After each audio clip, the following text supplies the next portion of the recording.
Hi there, I'm Matt from the Underground Cookery School. Today I'm just going to show you a really simple, easy recipe.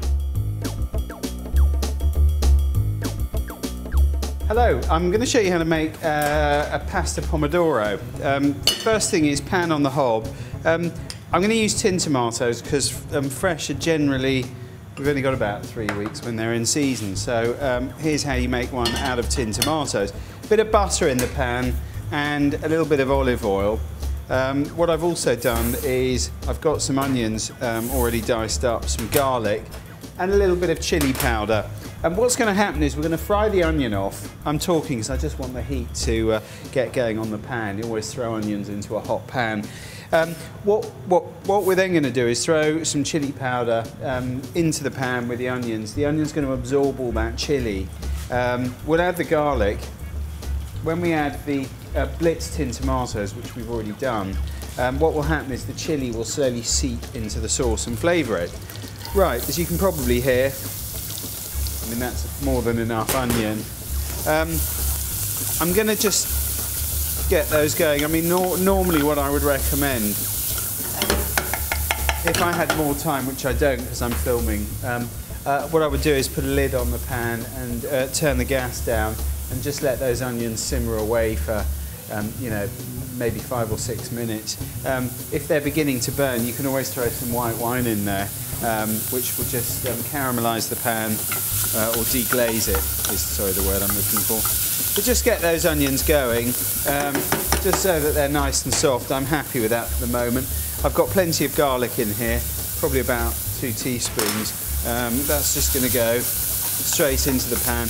Always put garlic in last. The onion's much bigger, takes longer to cook. You put the garlic in, that's going to cook in about, I don't know, half a minute really. And then the chili powder goes in. A little chili powder goes a long way, so just be careful with that. If you're doing a tomato sauce for 2 people, I'd say maybe sort of, you know, not even a quarter, maybe an 1/8 of a teaspoon would probably be enough. You just want to feel the heat at the back of your throat. These were tin tomatoes.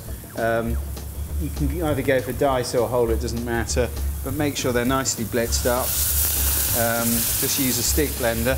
Quite hot that, so careful about the sauce biting back. Right, I'm just going to keep that turning.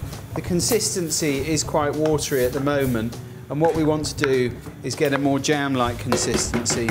So what we're going to do is put that on the hob and just carry on cooking that down so it's nice and thick. So that's going to take about somewhere between 10 and 15 minutes on a sort of medium heat to cook down. What I've also got is a pan of boiling water on the go, and I've got some fresh pasta here, so we're going to cook that off in a minute. Right, well that's been cooking away now for about 15, 20, actually about 20 minutes. Just always taste as you go along. I mean, it tastes good. You really, chili's definitely there in the back of your throat. I'm going to put some salt and pepper in there, but the key ingredient, and really you should do this if you use tin tomatoes, is a generous, maybe 1.5 tablespoons of sugar, which really brings out the flavour and takes away the bitterness. I've tried for years to use other things, but actually there's nothing quite like sugar. In fact, I'm just going to put a tiny bit more in. That'll do. There you have a lovely pomodoro, which is incredibly versatile and can be used in any number of savoury dishes. Now, that hot water which I put on the go a while ago is bubbling away. I've just got some fresh pasta that I made. Actually, this was made yesterday, and I'm just going to sling this in to the pan. There's about a portion in there. The way I cook pasta, I don't put any salt in the pan, and I just taste it until I'm happy with the al dente texture. So that's going to cook. Because it's fresh, it does take a little less time. That's going to cook for about maybe 5 minutes. Right. Normally I would do this through a colander in the sink, but because I'm demonstrating, I just think it's a better way of doing it.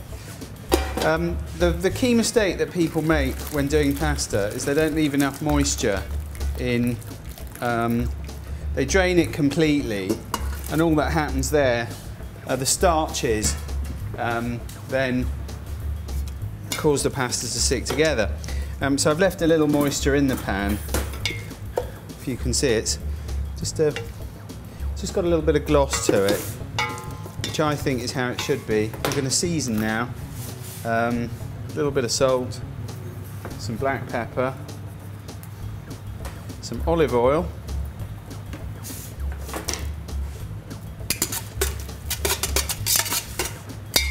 and now I'm just going to put a generous helping of the tomato sauce, or the Pomodoro. Nice handful of Parmesan, we've grated up, and that's how you make the perfect pasta Pomodoro.